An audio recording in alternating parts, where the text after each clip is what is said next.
Nandito ako ngayon. Good morning sa aking fish pond. Pinapaiga ko na siya. At kasi nakitaan ko siya ng mga buteteng karag. Gusto ko siyang mawala kaya dinrain ko. Pero ako ay nagtaka. Bakit kaninang tinitingnan ko wala akong nakitang mga butete na lumalangoy.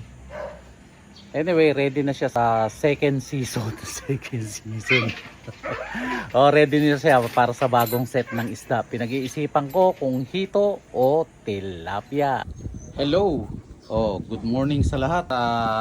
At dito ako ngayon sa aking palaisdaan, ano? Wala na siyang laman. Actually, dinrain ko yung tubig kasi meron akong malaking katanungan. Nung isang araw kasi nakita ko to, merong mga butete. Una, itlog. So, nagbawas ako ng itlog. Pero hindi ko naman sigurado nakuha lahat. Pero after 2 days ay makikita nyo merong isang isda, no? Ibig sabihin na mabubuhay na siya. Pero yung mga butete napisa, marami sila. Ngayon ang tanong ko, mamamatay ba ang butete dito? Kasi buhay sila pero bakit ngayon nawala? At meron akong nakita hindi ko alam kung patay ito pero bakit patay nasa ilalim. Ayan ayan di ba hindi gumagalaw? Ayan siya Uy. Ayan, nawala.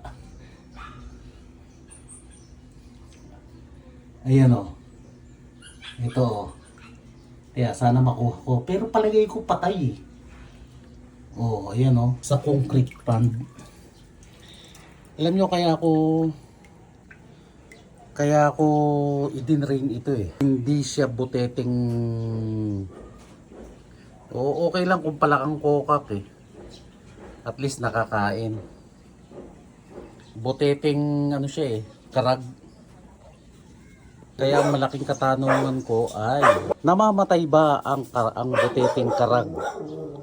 Yan, idinrain ko po yung aking ayan siya Ay.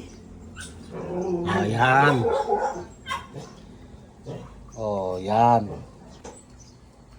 Buteteng karag pero mukhang patay pero bakit nasa ilalim? Yan ang malaki kong katanungan. Nabuhay naman na yung tilapia. For your information, tilapia po 'yon. Yung nakita niyong isda kanina, nasa na? Ayun.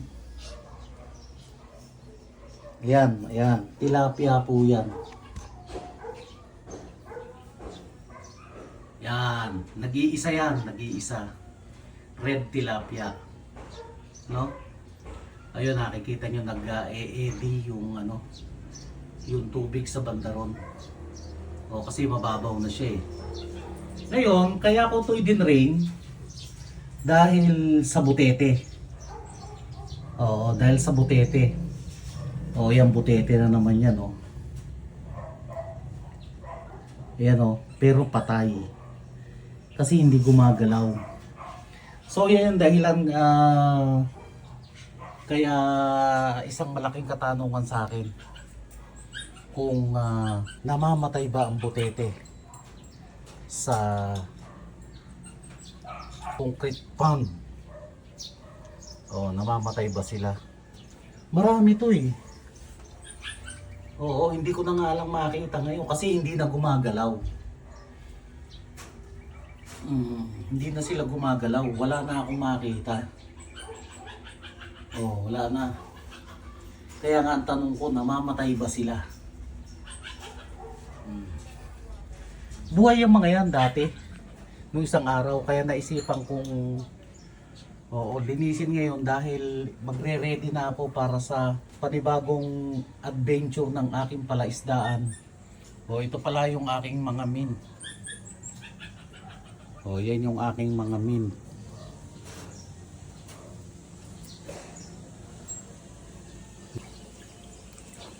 At I hope so na makuha ko tong nag-iisang isda at ita-transfer ko muna siya. Yan siya Nag-iisa yan pero nakakasurvive. Oh, walang kiti-kiti. Walang kiti-kiti.